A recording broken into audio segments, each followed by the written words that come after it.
we're right around the corner from this. And when it happens, if people take a look at my episode 7 of Hidden Secrets of Money, and they should watch episode 6 first, because it sets you up with a whole lot of information of why this next recession should be deflationary.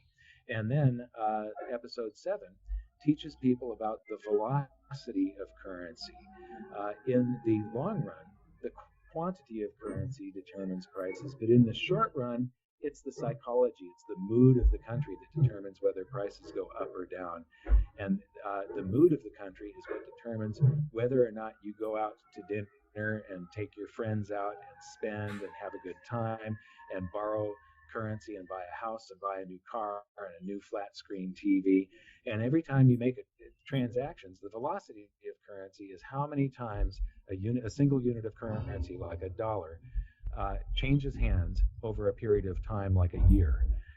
And the velocity, they added 400% more base currency. It took 200 years to go from $0.8 trillion in existence of paper dollars, the base currency.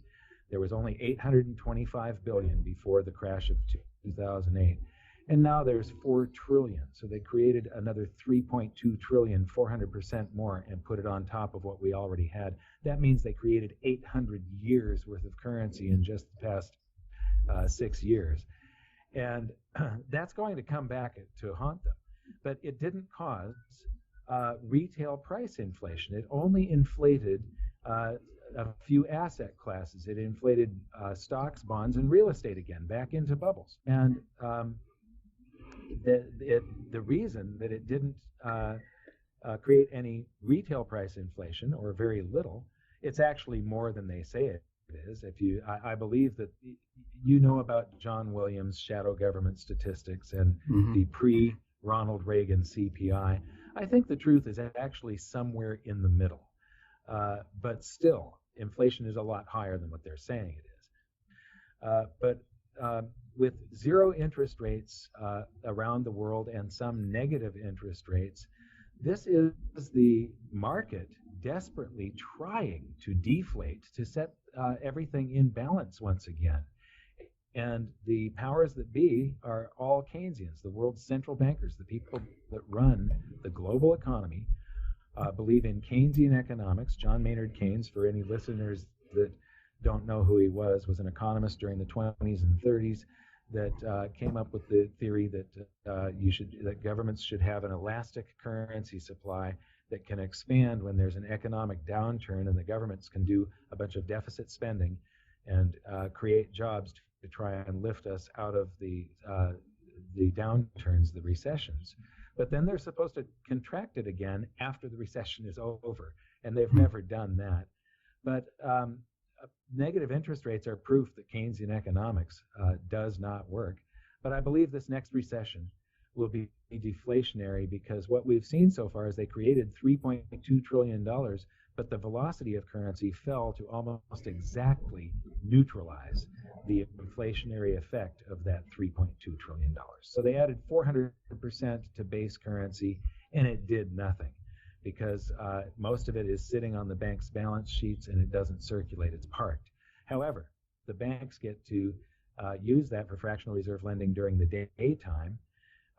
And if you look at I've been generating a chart on the Fed's website for a few years now, showing I update it periodically, showing the Wilshire 5000 total market cap index. So this is the market capitalization of the 5,000 largest public companies in the United States. And that means that it's basically the value of the stock market. The 5,000 largest companies probably represent 98% of the value of the stock market. And when you overlay that with the creation of base currency, there was no correlation before 2008. But after the crash of 2008, the correlation is almost exact. This recovery was bought and paid for by driving up real estate and driving up the stock market, where this excess $3.2 trillion was given to the big banks that have been using this to gamble in the stock market. And the proof is that the rise of the stock market almost exactly tracks base money. The correlation is really scary. So, um, but I do think that this next crash, and we're due for another one. We had the crash of the Nasdaq. It was stocks in the year 2000. Greenspan lowered the rates to 1%, held them there too long to reflate the stock markets. And when you manipulate the free market, you can never predict what's going to come squirting out. There's always some unintended consequences that come squirting out, and he couldn't even see that he was creating a real estate bubble that like the world had never seen before. And so the next crash in 2008 was stocks and real estate.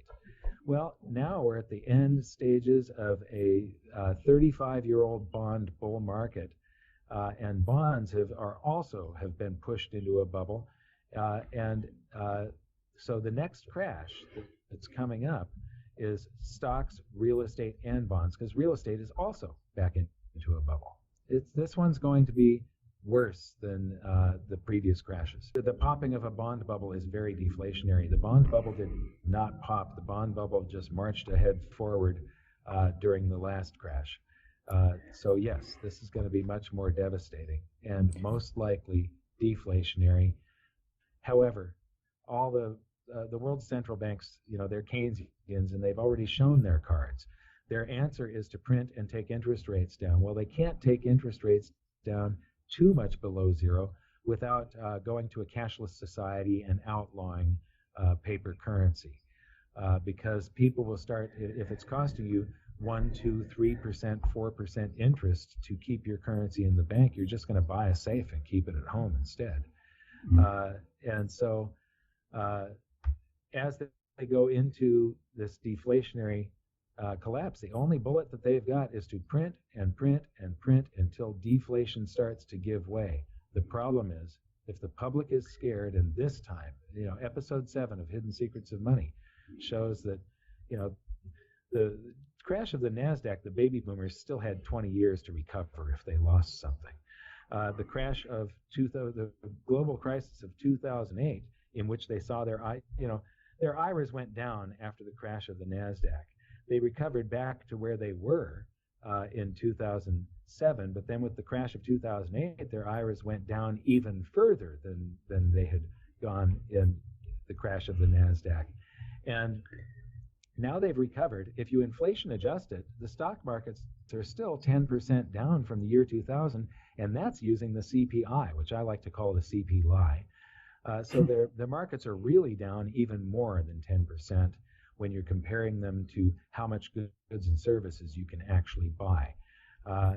And this next crash is going to be even more devastating, but the baby boomers do not have any time left to recover. So they are not going to go out and borrow and spend after this next crash. When they see their retirement accounts shrink again, they are just going to get very scared, and they're just going to save. They're going to pay down debt and save because they've been punished 3 times in a row for investing. They're going to have to work into their 70s and 80s, and they're going to have to try to, the average IRA or 401k has $10,000 or less in it. That's a month's worth of living. That can't get anybody by for retirement. So the baby boomers, this is something that has, since we have had central banking and Keynesians have been running the show. If you look at interest rates for the history of the United States, once we had the Federal Reserve, we had ultra low interest rates during the Great Depression. We had interest rates that had never been seen in history during the 70s and the early 80s, where you went into the high teens. That's the type of thing that normally is accompanied with the beginnings of a hyperinflation. You don't have, Fed funds rate hitting 19%. And after that, we had a 30-year period, and a lot of it under Alan Greenspan, where we were in a disinflationary era. Every year there was less inflation. Every year interest rates came down, and this encouraged borrowing and spending, because you could take you could do a refi on your home, refinance it, take cash out, remodel your kitchen, put on an addition, put in a swimming pool, buy an SUV, or take a vacation with this cash out refinance. And then 5 years later, interest rates were so much lower and the value of your home went up that you could then do it again and actually lower your payments each time because interest rates had fallen. And so this trained an entire generation of baby boomers to borrow and spend. And a lot of it was Alan Greenspan holding interest rates just slightly below what a free market would dictate. And that has created an entire generation of reckless borrowers and spenders. And that's the reason they don't have anything in their retirement accounts. They've got basically a month's worth of living expenses. If they get frugal, they might be able to stretch that out to 3 or 4 months, but that's not a retirement.